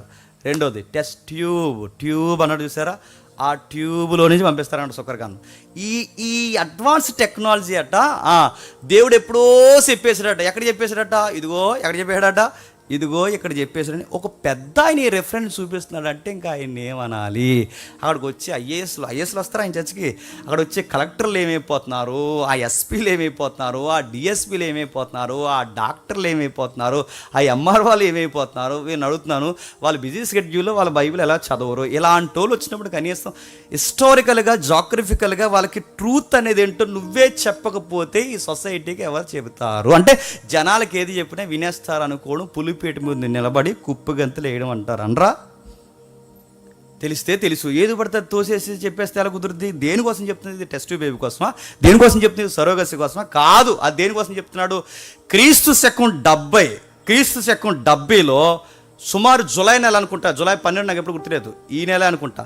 క్రీస్తు శకం 70లో, మొదటి శతాబ్దంలో 70వ సంవత్సరంలో అధికారికంగా దేవుడు ఏం జరగబోతుందో 30 సంవత్సరాల ముందే చెప్పిన ప్రవచనమే ఈ ప్రవచనం. అంటే యేసుప్రభు వారిని తీసుకుని వెళ్ళిపోతున్నారు. ఆయన తీసుకుని వెళ్ళిపోతున్నప్పుడు యేసుక్రీస్తు ఇలా అంటారు, ఏమనంటే, అమ్మా నా కోసం ఏడకండి, క్షమించండి యెరూషలేము కుమార్తెలారా, నా కోసం ఏడవకండి, మీకోసం మీ పిల్లల కోసం ఏడవండి, నా కోసం ఏడవద్దు. ఎందుకు? యెరూషలేము కుమార్తెలారని ఎందుకు అంటున్నారంటే యెరూషలేములో 70లో ఒక విపత్తు జరగబోతుంది. అది పక్కా జరుగుద్ది. నేను చెబుతున్నాను, ఏ యెరూషలేమును చూసి అయితే మీరు మురిసిపోతున్నారో, ఏ యెరూషలేము చూసి అయితే జేజేలు కొడుతున్నారో, ఏ మందిరాన్ని చూసి అయితే మీరు మురిసిపోతున్నారో, అది ఖచ్చితంగా జరుగుద్ది. ఆ రోజు ఎంత ఘోరకల జరుగుద్దంటే, ఈ రోజు నాకేస్తున్న సిలువను చూస్తే మీరు ఎంత బాధపడిపోతే, మీ పిల్లల్ని చూస్తుండగానే బండకేసి కొడతారు, నీ పిల్లల్ని చూస్తుండగానే వాళ్ళ నిలువెల్లా చీరేస్తారు, నీ పిల్లలు మీ ముందు చనిపోతారు. ఆ రోజు మీరు అనుకుంటారు, ఈ బిడ్డల సావు కళ్ళతో చూసే కన్నా బిడ్డల కనకుండా ఉన్న గొడ్రాలి పనే మంచిదనే రోజులు వస్తాయి. యెరూషలేములో ఇవి జరుగుతాయి, పక్కా జరుగుతాయి. ఇదిగో ఆ రోజు మీ పిల్లల చావును మీరు కల్లారా చూడాల్సి వస్తుంది. ఆ రోజు మీరు ఎవరు ధనిలను పొగుడుతారు తెలుసా? పాలియన స్థనములు ఎవరైతే ఆ తల్లుందో, కనని గొడ్రాలు ఎవరైతే ఉందో, ఆ గొడ్రాలే బెటర్. ఎందుకంటే వాళ్ళ పిల్లల సావు చూడట్లేదు. చేతులారా కనుక్కున్న పిల్లల సావు మా కళ్ళతో చూస్తున్న ఈ దరిద్రం చూసే కన్నా కొండల్లారా రండి, మెట్టల్లారా రండి, పర్వతాల్లారా రండి, వచ్చి మా మీద పడి మమ్మల్ని చంపేయండి అని మీరు ఆ రోజు సావును కోరుకుంటారు. మీరు నా సావును చూసి మీరు జాలిపడుతున్నారు, కానీ త్వరలోనే మీ సావు మీకు రెడీగా ఉంది అని ప్రవచనం చెప్పాడు. ఎవరికి? యెరూషలేముకి. ఎవరికి? యూదులకి. ఎప్పుడైతే ఆ ప్రవచనం చెప్పాడు అన్నట్టుగానే క్రీస్తు శకం 70లో జరిగిపోయింది. ఆ జరిగిపోయిన దెబ్బకి బాగా వినండి, మళ్ళీ ఇజ్రాయెల్ దేశం ప్రపంచానికి చెప్పండి చెదిరిపోయింది. ఆ చెదిరిపోయిన వాళ్ళు పరిగెట్టారు. ఆ పరిగెట్టిన వాళ్ళు ఎక్కడి వరకు వచ్చారంటే మన గుంటూరు వరకు వచ్చారు. ఆ పరిగెట్టిన వాళ్ళు ఎక్కడ వచ్చారంటే నా దగ్గర రండి, మా బొమ్మూరు వచ్చారు, మీరు చూడండి కావాలంటే. ఆ పరిగెట్టిన వాళ్ళు ఎక్కడికి వచ్చారంటే మీరు చూడండి, మేము మణిపూర్ వెళ్ళాం. మణిపూరు ఈశాన్య రాష్ట్రాలు ఏవైతున్నా అక్కడ కూడా సమాజ మందిరం ఉంది. ఎక్కడెక్కడ చూడండి, అక్కడక్కడ యూదులందరూ ఎక్కడి వరకు చెదిరిపోయి వచ్చేస్తారు. ఈ యూదులందరూ చెదిరిపోయిన వాళ్ళు మళ్ళీ వీళ్ళు ఫామ్ అయ్యారు. ఎప్పుడు ఫామ్ అయ్యారంటే 1945 మే 14న మళ్ళీ వీళ్ళు సమకూడారు. సమకూడడం కాదు, దేవుడు సమకూర్చాడు. ఎందుకు? వీళ్ళ మీద ఆయనకి ఫోకస్ ఉంది, ఎంతో కొంత ఉంది. ఇజ్రాయేల్కి సపోర్ట్ చేస్తున్నామని కాదు, కానీ ఈ ఇజ్రాయేల్ దేశానికి ఎంతో కొంత ఆయన వాళ్ళ రక్షణ కొరకు ఎదురు చూస్తున్నాడు. వాళ్ళు లేకపోతే ఈరోజు మనకి చెప్పండి రక్షణ లేదు. వాళ్ళు ముట్టు పక్కకు తిప్పి కోపగించారు కనుక వాళ్ళ తృణీకరించిన రక్షణ అన్ని జనులకి వరమైపోయింది. మనం ఏం చేస్తామంటే వాళ్ళు తృణీకరించిన వరాన్ని మనం పొందుకుని వాళ్ళ మీద మీసాలు తిప్పుతున్నాం. మనం ఏమని? గ్రేట్ పీపుల్స్ అంటున్నాం. మనం వాళ్ళు ఏమంటారు? మీరు గ్రేట్ పీపుల్స్ కాదు, మీరు జెంటైల్స్ అంటే వాళ్ళ దృష్టిలో అన్యులు, మీరు నీచులు అని. మనం ఏమంటున్నామంటే లేదు మేము జెంటైల్స్ కాదు, ఇప్పుడు బిబ్లికల్గా మీరే జెంటైల్స్, ఇప్పుడు మేము ఎవరంటే సన్ ఆఫ్ అబ్రహాం అని మనం చెప్పుకుంటున్నాం. ఎవరికి వాళ్ళకి క్లైమ్ చేసుకుంటున్నారు. ఈ టైంలో 48 వరకు సుమారు చెదిరిపోయారు, మళ్ళీ వీళ్ళు ఫామ్ అయ్యారు. అప్పుడు నిర్ణయించుకున్నారు, ఎందుకంటే వీళ్ళకి ఎంతో కొంత దేవుడు సపోర్ట్ ఉంది. అంచె దినాలు వచ్చే సమయానికి కొన్ని ప్రవచనాలు ఉన్నాయి. ఇజ్రాయేల్ని దేవుడు ఏం చేస్తాడట? పోగు చేస్తాడు. ఉందా లేదా? అంచె దినాలు వచ్చే సమయానికి ఇజ్రాయేల్ని పోగు చేస్తాడు. ఇప్పుడు ఏ దినాలండి ఇవి? అంచె దినాలు ఇవి కదా. అంచె దినాలు ఇప్పుడు. ఎప్పుడు అంచె దినాలు? అప్పుడు స్టార్ట్ అయ్యాయి. అంచె దినాలు అయినప్పుడు. అందుకే వాళ్ళు అనుకుంటే ఫామ్ అయిపోలేదు, వాళ్ళు అనుకుంటే నిలబడిపోలేదు, వాళ్ళు అనుకుంటే ఏమి చేయలేరు. మచ్చుకు 2 రెఫరెన్స్ ఇస్తాను, ఒకసారి చూడండి. 147వ కీర్తన చూడండి ఒకసారి. 147వ కీర్తన 2వ వచనం. 147వ కీర్తన 2వ వచనం. యెహోవాయే యెరూషలేమును కట్టువాడు. ఏంటట? యెహోవాయే ఇశ్రాయేలుని కట్టువాడు, చెదిరిన ఇశ్రాయేలుని పోగు చేయవాడు. చెప్పండి, ఆయనే. చెదిరిపోయిన ఇశ్రాయేలుని పోగు చేస్తాంటే ఈ మాట రాసే సమయానికి అప్పుడు బబులోను సామ్రాజ్యంలో ఉన్నారు. ఈ మాట రాసే సమయానికి వెళ్ళబోతున్నారు, జరగబోతుంది. సొలొమోను కీర్తనది. ఈ కీర్తన నెరవేరింది. ఆ నెరవేర్పు ఇప్పటికే చెప్పండి కొనసాగిస్తున్నాడు. మరొక రిఫరెన్స్ చూడండి. 127వ కీర్తన మొదటి వచనం. 127వ కీర్తన మొదటి వచనం. యెహోవా ఇల్లు కట్టించిన ఎడల దాన్ని కట్టివారు ప్రయాసం వ్యర్థమే, యెహోవా పట్టణమును కాపాడని ఎడల దాన్ని కావల కాయవారు మేలుకొని ఉండుట వ్యర్థమే. ఈ పట్టణం మీరు ఏ పట్టణాలు అనుకోకండి, ఒకవేళ పెట్టుకోండి. ఈ పట్నం అక్షరాలుగా ఆ రైటర్ హాదర్ ఎవరైతే ఉన్నాడో ఆ పట్నం, ఆయన ఉద్దేశంలో ఆ పట్నం ఏంటో తెలుసా?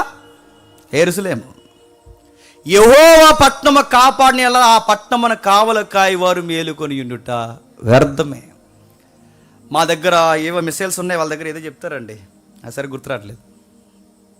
ఆ మిసైల్స్ అంటే వాళ్ళు ఎవడైతే ర్యాకెట్ వేసాడో అది ఇంకా ఇలా పడకుండానే ఈడి ఐరన్ డోమ్.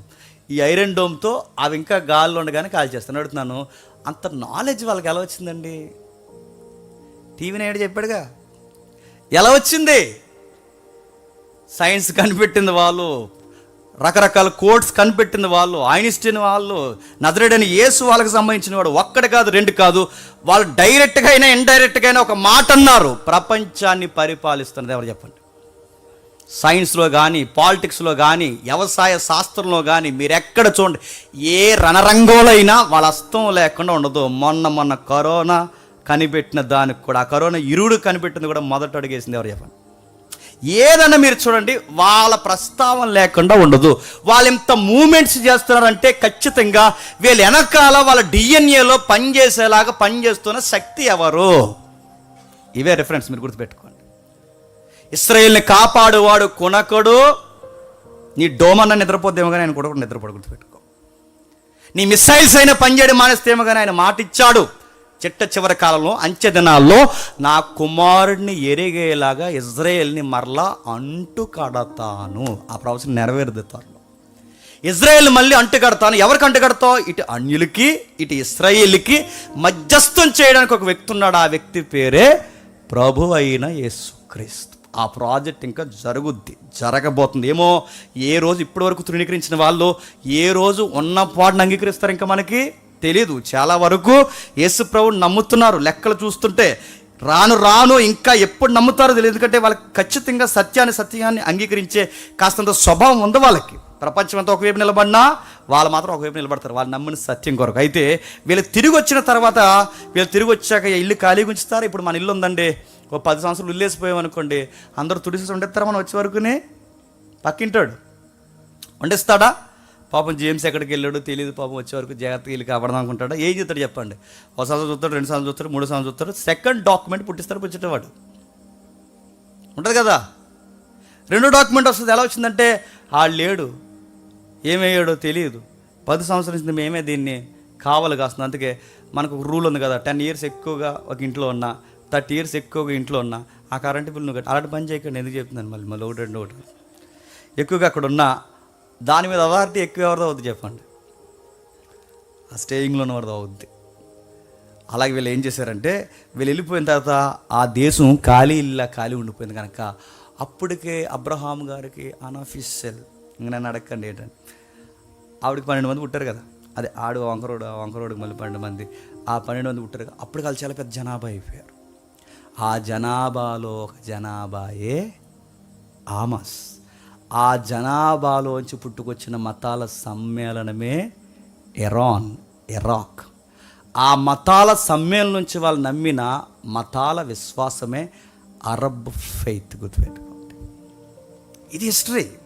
ఇది ఎప్పుడైతే వచ్చిందో వీళ్ళు వెళ్ళిపోయిన తర్వాత వీళ్ళు ఖాళీగా చూసి వీళ్ళు ఏం చేశారంటే, ఇశ్రాయేలీలకి ఎంతైనా కాదన్నా డైరెక్ట్గానో ఇండైరెక్ట్గానో అన్నదమ్ములు ఎవరు చెప్పండి? ఇస్మాయిలీ. వీళ్ళు ఏం చేశారంటే, ఈ తమ్ముళ్ళు లేని టైం చూసి వీళ్ళు సరిగ్గా ఆ కొంప మీదకి, చెప్పండి కొంప అంటే ఇజ్రాయేల్ దేశం, ఆ దేశం మీద ఆక్యుపై చేసి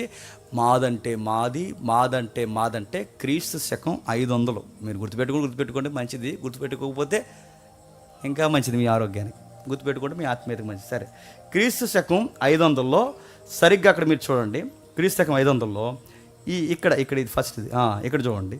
ఇది ఉంది చూసారా, అల్-అక్సా ఏదైతే ఉందో ఇక్కడ మీరు చూడండి. ఇది ఒక మసీద్. 500లో ఒక ఆయన పుట్టుకొచ్చారు. ఆయన పేరు మహమ్మద్ ప్రవక్త గారు ఏమన్నారంటే, నాకు గాబ్రియల్ అక్కడే కనబడింది, నాతో చాలా డీప్ హిస్టరీ మాట్లాడింది. నేను క్రిటిసైజ్ చేయట్లేదండోయ్, ఆ హిస్టరీ వాళ్ళు చెప్పుకున్నదని నేను చెప్తున్నాను. నాతో మాట్లాడింది, ఎక్కడి నుంచి స్ట్రైట్గా వెళ్ళిపోయింది అన్నాడు ఆయన అలా అన్నాడు. తర్వాత వీళ్ళు విన్నారు, వచ్చారు, కట్టారు. ఈ లోపల వీళ్ళు తిరిగి వచ్చారు, ఏంట్రా కట్టారు అన్నారు. మసీద్ అన్నారు. అలా ఎలా కట్టేస్తారా అన్నారు. గాబ్రియల్ అన్నారు. మొత్తం స్టోరీ మారిపోయింది. సొలొమోన్ లేడు, అడిగేవాళ్ళు లేరు, నాయకులు లేరు, దైవజనులు లేరు, యాజకులు లేరు. అక్కడే కట్టేశారా? పట్టుకెళ్ళి ఏకంగా గర్భగుడిని కట్టినట్టు కట్టేశారు. చూడండి అక్కడ. అది సొలొమోను మందిరం కాదు, అది కూడా మసీదే. మరి సొలొమోను మందిరం ఏది లేదు, సొలొమోను కట్టిన ఆ గోడలేవి లేవు. మరి ఏమున్నాయంటే, హిజ్కియా ఉన్నాడుగా, హిజ్కియా ఆ హిజ్కియా కట్టించిన సెకండ్ కట్టించాడు కదా, ఆ రెండోసారి కట్టించిన గోడలు ఉంటాయే, ఆ గోడలు బోడుగోడలు మిగిలాయి. ఆ గోడలకి తూర్పు వాళ్ళు ఏదో ఉంటుంది, నాకు సరిగ్గా గుర్తులేదు. ఆ వాళ్ళ దగ్గరికి వెళ్ళి ప్రార్థనా గోడ అంటారు. ఆ గోడలో ప్రార్థన చేసి సీటీలు ఎడుతుంటారు. మీరు చూసారా సీటీలు? మన కైసులు కూడా ఎడతారు. అక్కడికి వెళ్ళి ఎప్పుడు పాస్పోర్ట్ అవుతుందా, నేను వెళ్ళి సీటీ ఎడదాం అనుకుంటున్నాను. నా పాస్పోర్ట్ ఆగిపోయింది. సరే, ఎప్పుడైతే అది చూడండి, ఆ గోడ ఒకటి ఉందా మిగిలింది. మరి మిగిలింది అది హిస్టరీలో మొత్తం తుడిచిపెట్టేశారు. ఎప్పుడైతే ఇది పోయిన తర్వాత ఇజ్రాయేల్ మళ్ళీ 1948 మే 14వ తారీఖున వాళ్ళొక రాజ్యంగా కూడగట్టుకుని వాళ్ళ ఒక నిర్ణయానికి వచ్చారు. ఏమన్నారంటే, చావో రేవో, ఇప్పటి వరకు మన జాతి మీదకి ప్రతి ఒక్కడు ఎగిరాడు. దేశం మంది, కష్టం మంది, డైలాగ్ రకరకాల మనవి, అన్నీ మనది. మన ప్రాణం మన జాతి వైరం కోసం ఎంత ఎత్తుకైనా ఎదగాలి. మన జాతిని కాపాడుకోవడానికి అవసరమైతే అడ్వాన్స్ సైన్స్ మనమే కనిపెట్టాలి, అడ్వాన్స్ టెక్నాలజీ మనమే కనిపెట్టాలి. ప్రతి దానికి మనం ముందుండాలి. ఎందుకంటే మన జాతి ఈ ప్రపంచాన్ని శాసించాలని కంకణం కట్టుకుని కసితో ఈరోజు ప్రపంచాన్ని శాసించే స్థాయికి వాళ్ళు ఎదిగిపోయారు. చూడండి, సైన్స్ వాళ్ళదే, బ్యాంకింగ్ సెక్టర్ వాళ్ళదే, వ్యవసాయ శాస్త్రం వాళ్ళదే. మీరు ఏదన్నా మాట్లాడండి, పొలిటికల్లో కొత్త మూమెంట్ తీసుకొస్తుంది వాళ్ళే, రసాయన శాస్త్రాలు వాళ్ళవే, మిసైల్స్ వాళ్ళవే. వాళ్ళు ఎప్పుడో 1957లో వాడేసిన మిసైల్స్ సెకండ్ హ్యాండ్లో కొనుక్కుంటాం మనం, ఎవరన్నా అడగండి.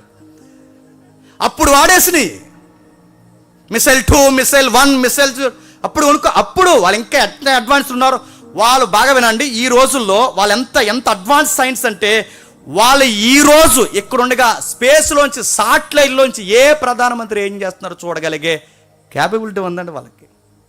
ఈరోజు చర్చిలో జేమ్స్ అన్నాడు ఏం మాట్లాడుతున్నారో కూడా చెప్పగలరు వాళ్ళు. నా స్పాట్ ఎక్కడ ఉందో చెప్పగలరు.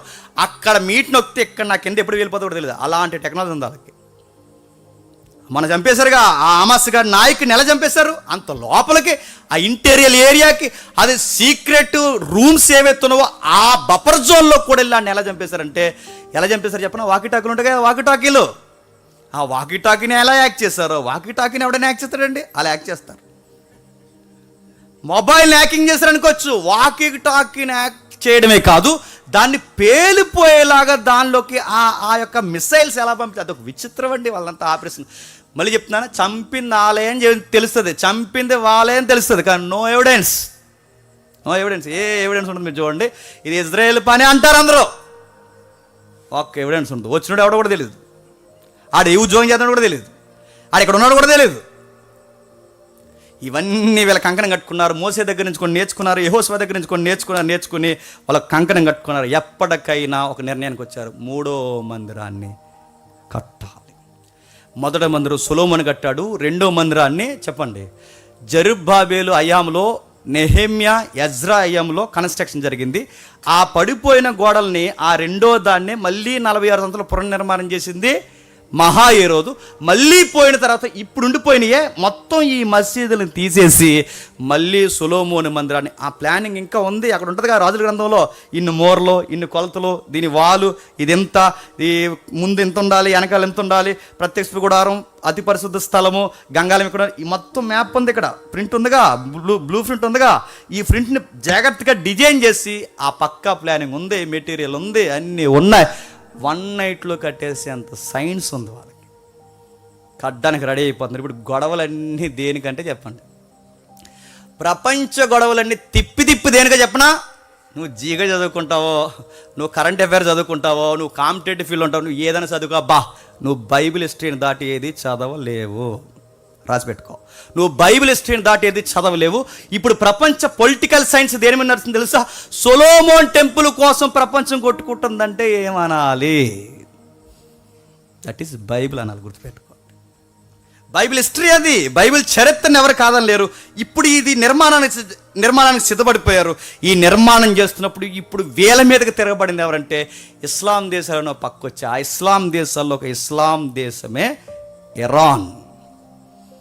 ఇరాన్ అనగానే మన అందాల రాణి మనకు గుర్తు రావాలి.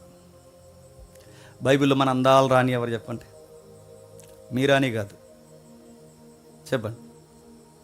ఇప్పుడు ఇంటి ఇస్తాను చెప్పండి. సూసాను కోట చెప్పండి. అంటారు, ఇది కూడా చెప్పబోతే చెప్పండి. సూసాను కోటలో ఎవరుండేవారు? ఎస్తేరమ్మ. ఆ సూసాన కోట ఆ రోజుల్లో క్యాపిటల్ ఏరియా. ఆ సూసాన కోట ఏరియాని ఇప్పుడు విస్తరింపజేస్తే ఇరాన్. మ్యాప్లో చూస్తారు ఒకసారి లుక్ వేయండి, ఎందుకన్నా మంచిది. ముగించేద్దాం, 9:30 అయిందా, ముగించేద్దాం. ఒకసారి చూద్దాం. మొదటి మ్యాప్ తీయండి ఒకసారి.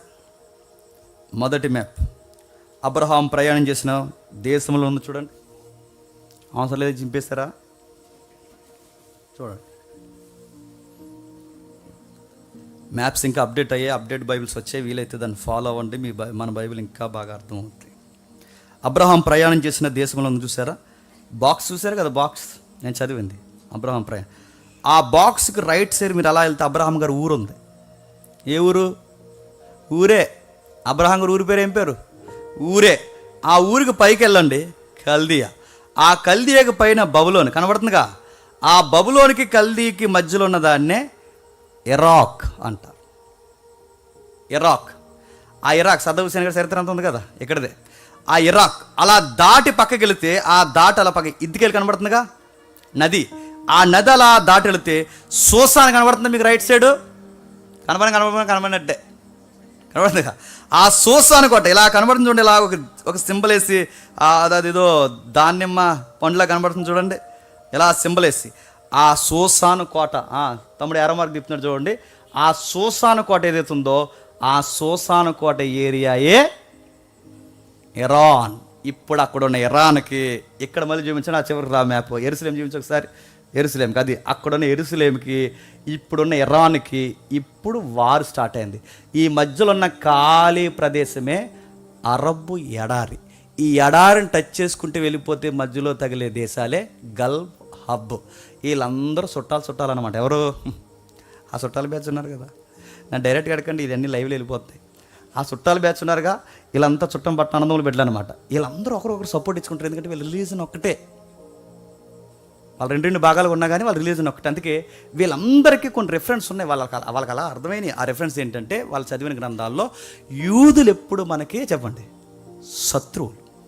అలా వాళ్ళు చదువుకున్నారు కనుకే ఇప్పుడు అక్కడి నుంచి ఇరాన్కి ఇజ్రాయెల్కి ఇప్పుడు వార్ స్టార్ట్ అయింది.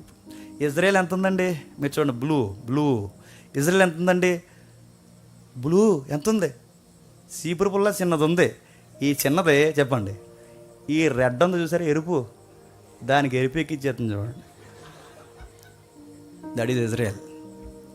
అదెంత ఉంది, ఇదెంత ఉంది? ఇదే కాదు, ఇప్పుడు ఇరాన్ చదువుతున్నారా? నెక్స్ట్ నేను భవిష్యత్తు దేశాలు చెప్తున్నాను చూడండి. నెక్స్ట్ మళ్ళీ ఇజ్రాయెల్ మీదకి వచ్చేది ఎవరు చెప్పిన? రష్యా. మీరు రాసి పెట్టుకోండి, రెఫరెన్స్ ఉంటాయి వాటికి. నెక్స్ట్ రాబోయేది చెప్పిన అల్జీరియా. నెక్స్ట్ రాబోయేది లిబియా. నెక్స్ట్ రాబోయేది Egypt, Sudan, Iran, Syria, Saudi Arabia, Memon. ఈ దేశాలన్నీ రెడీగా ఉన్నాయి పిల్ల దేశం మీదకి. ఏ దేశం మీదకి? మీరు ఎన్నన్నారండి అబ్బా చెప్పండి, అలా అంటారు. చెప్పండి, మీరు ఎంతమంది అయినా రండి చెప్పండి. సింగిల్.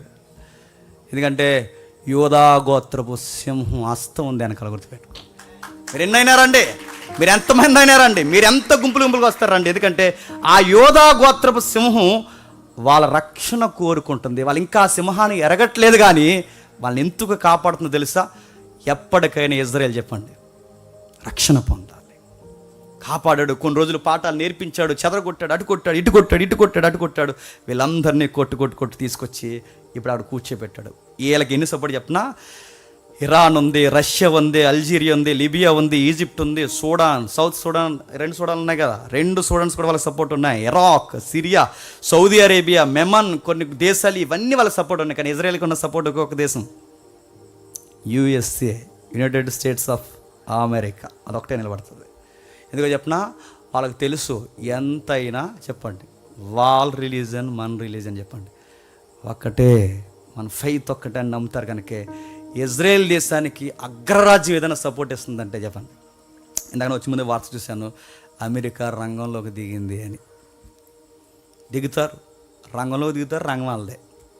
గొడవలో దిగుతారు, గొడవ వాళ్ళదే. అందుకే చూడండి, రేపు 3వ ప్రపంచ యుద్ధం జరిగితే 2 వార్తలు, 2 పాయింట్స్ మాట్లాడుకోవచ్చు. 3వ ప్రపంచ యుద్ధం జరిగితే ఎవరెవరికి యుద్ధం జరుగుతుంది? 3వ ప్రపంచ యుద్ధం అంటే ఇస్లాం చెప్పండి, క్షమించండి వద్దు, ఇస్లాం చెప్పండి, ఇజ్రాయెల్.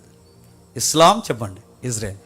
ఈ 2 దున్నపోతూ దెబ్బలాడుకుని చెప్పండి లేగదోళ్ళు మనమే పడిపోతాయి. ఆలాలు కొట్టుకుంటారండి, ఆడి దగ్గర బాంబులోని, ఇడి దగ్గర బాంబులో, మన దగ్గరే చెప్పండి. ఆడి వైపు జారబడినా ప్రమాదమే చెప్పండి. ఈడి వైపు జారబడినా ప్రమాదమే. ఎవరొకరు సపోర్ట్ ఐక్యరాజ్య సమితి 2 భాగాలు గడిపోయింది అనుకోండి, ఐరస్ ఆ ఒక 2 భాగాలు గడిపోయింది అనుకోండి, గడిపోయిన తర్వాత ఎవరో సపోర్ట్ ఇవ్వాలిగా. సపోర్ట్ ఇస్తాడు, చూస్తూ ఊరుకుంటాడా? మన పక్కన ఉన్న వాళ్ళ చుట్టాలు ఎవరో చెప్పండి, మొన్నే ఇస్తాడు కదా పాకిస్తాన్. ఏది ఏమైనా గుర్తుపెట్టుకోండి, ఏం జరుగుతుంది ఇదంతా అంటే సొలొమోన్ టెంపుల్ చుట్టూ జరుగుతుంది, అబ్రహాం వాగ్దానం చుట్టూ జరుగుతుంది, ప్రవక్తల వాగ్దానాల చుట్టూ తిరుగుతున్నాయి.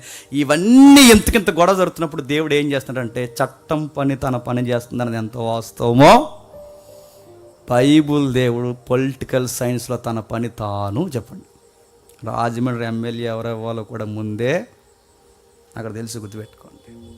ఎవరు దిగాలో, ఎవరు ఎక్కాలో, ఎవరు ఉండాలో, ఎవరు పోవాలో మొత్తం డివైన్ కౌన్సిల్లో ముందే దేవుడు నిర్ణయిస్తాడు. అది ఎవరికి అర్థమవుద్దంటే అందరికి అర్థమవుదు. దేవుని లేఖనాల వెలుగులో చూసిన వాళ్ళకి మాత్రమే ప్రపంచం ఏ మూమెంట్స్లో ఉందో చెప్పండి అర్థమవుద్ది. 1-2 రిఫరెన్స్ చూసి మనం ముగిద్దాం. యోహాను సువార్త 11వ అధ్యాయం. ఈ రిఫరెన్స్ చూడకపోతే ఇప్పటివరకు మనం మాట్లాడుకున్న దానికి అర్థం లేదు. యోహాను సువార్త 11వ అధ్యాయం 52వ వచనం.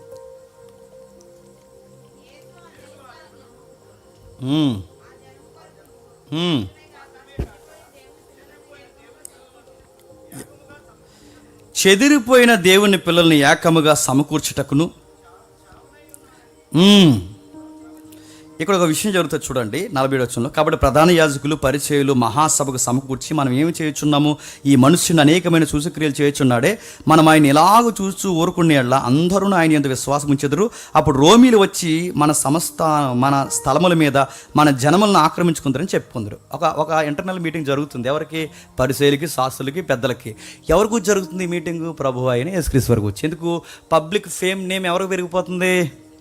మనం ఇలా వదిలేస్తే రేపు పొద్దున మన ఇల్లు టెంకులు వేసుకుని తిరిగినా మనకి ఎవడో 100 వచనాలు చెప్పడు, మళ్ళీ ఎవడో పట్టించుకోడు, మన మేకపోతే గాంభీర్యం పూర్తిగా తగ్గిపోద్ది. చివరికి పబ్లిక్ అంతా ఇటువైపు తిరిగితే సెంట్రల్ గవర్నమెంట్కి అందుతుంది వార్త ఏంటంటే అక్కడ ఏదో మూవ్మెంట్ స్టార్ట్ అవుతుంది, గవర్నమెంట్కి వ్యతిరేకంగా ఇంకో గవర్నమెంట్ ఏదో ఫామ్ అవుతుందని అనుకుంటారు. తర్వాత ఆ రామ ప్రభుత్వం వచ్చి మనమే పడిపోతుందని ఈ పెద్దలు మేకపోతే గాంభీర్యం కలిగిన అందరూ ఇంటర్నల్ మీటింగ్ పెట్టుకుని మాట్లాడుకుంటున్నారు.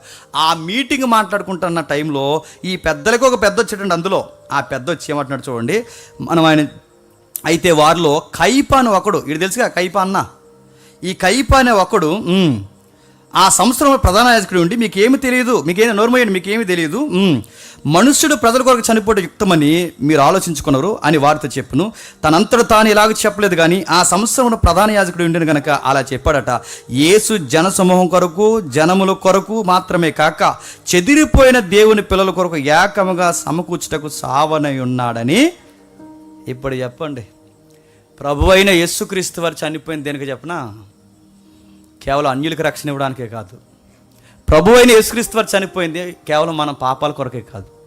ప్రభు అయిన యేసుక్రీస్తు వారు చనిపోయింది ఈ ప్రవచనం ప్రకారం తెలియజెప్పాడు మొత్తమే ప్రధాన యాజకుడానికి చెప్పాడు.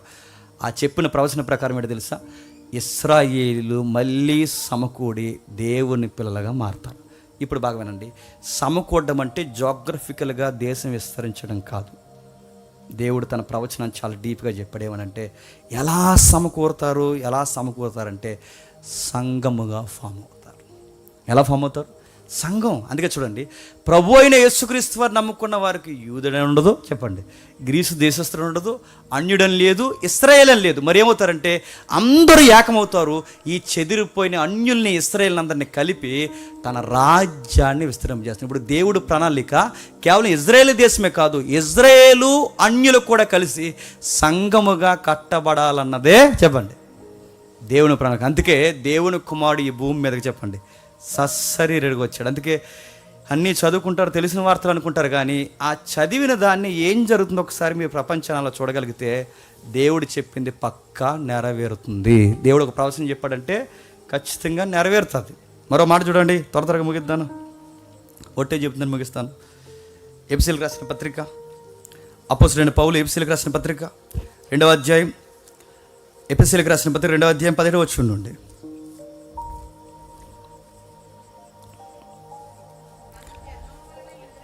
మనం జన్మ వలన యూదులమే కానీ అన్యజనుల్లో చేరిన పాపులము కాము. యేసుక్రీస్తునందలి విశ్వాసం వలనే కానీ నీతిమంతులుగా తీర్చబడినని మనము ధర్మశాస్త్ర సంబంధమైన క్రియల మూలముగా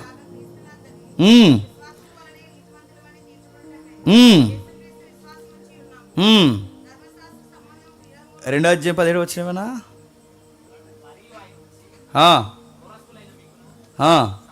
మరి ఆయన వచ్చి దూరస్తులైన మీకు, ఇక్కడ దూరస్తులు అంటే ఎవరు? ఇశ్రాయేల్, క్షమించండి, అన్యజనులు. సమీపస్తులైన వారంటే ఎవరు? ఇశ్రాయేలీలు. వారికి నీ సమాధాన సువార్త ప్రకటించును. ఆయన ద్వారానే మనము ఉభయములు, అంటే ఉభయం అంటే ఎవరు? అన్యులు, ఇశ్రాయేలు, ఒక్క ఆత్మయందు తండ్రి సన్నిధికి చేరగలిగి ఉన్నాము. కాబట్టి మీరిక మీదట పరజనులను పరదేశంలో ఉండక పరిస్థితులతో ఏకపట్నమును దేవుని ఇంటివారై ఉన్నాడు. క్రీస్తే ముఖ్యమైన మూలరాయి ఉండగా అపోస్తుల ప్రవక్తలు వేసిన పునాది మీద మీరు కట్టబడి ఉన్నారు. పునాది మీద ఇల్లుగా కట్టబడుతున్నారంటే ఏ ఇల్లు, ఏ పునాది, ఏ రాళ్ళు? సంఘం. గుర్తుపెట్టుకో. ఇప్పుడు ఇశ్రాయేలీని అన్యులను కూడా కలిపి ఒక సంఘంగా కట్టబోతున్నాడు. ఆ సంఘంగా కట్టబోతున్నాడు కనుకే ఈ ప్రణాళికలో దేవుడు ఉన్నాడు. మనమందరం ఏమనుకుంటున్నామంటే వారు జరుగుద్ది అంటున్నారు. కానీ ఇశ్రాయేలందరూ కనిపెట్టేది ఎవరి వరకు? మెస్సయ్య వస్తాడని. క్రైస్తవులందరూ కనిపెట్టేది ఎవరి వరకు? మెస్సయ్య రెండవ రాకల్లో వస్తారని. వాళ్ళనుకునే మెస్సయ్య వేరనుకున్నా, వీళ్ళనుకునే మెస్సయ్య ఒకటనుకున్నా, వారు ఒప్పుకున్నా ఒప్పుకోకపోయినా ఇద్దరు మెస్సయ్య. ఆ వచ్చినోడు ఒకరోజు ఇద్దరిని ఒకటి చేస్తాడు. ఇదిగో ఇలాగే మేఘాల మీద వస్తాడు. గాన ప్రతిగానాలు, పంచభూతాలు, మిక్కటమైన యంత్రంతో వాతావరణం ఒక్కసారి రెప్పపాటున మారిపోద్ది. ఆ రోజు ఉభయులు ఇద్దరు ఏకమవుతారు. రక్షణ పొందిన వీరిని మేఘాల మీద చెప్పండి ఎత్తుకెళ్ళిపోతారు. ఇదంతా నిజమేనంటారు అన్నయ్య అని మీరు నన్ను అడిగితే, నిజమే రయ్యా. టీవీ 9లో వస్తుంది చూడు. ఆ టీవీ 9లో వచ్చేది అదే. ఇదంతా అబద్ధమైతే ఇప్పుడు టీవీ 9లో ప్రజెంట్ వారు ఏమని కూడా చెప్పండి. కళ్ళ ముందు కనబడుతున్నాయి, ప్రవచనాలు కనబడుతుంది, చరిత్ర కనబడుతుంది, వారు కనబడుతుంది. అంత నిజం. ఇది నిజమైతే రాకడ కూడా జరుగుద్ది అనేది చెప్పండి. నిజం. మోకలేయగలిగిన వారు మోకాలు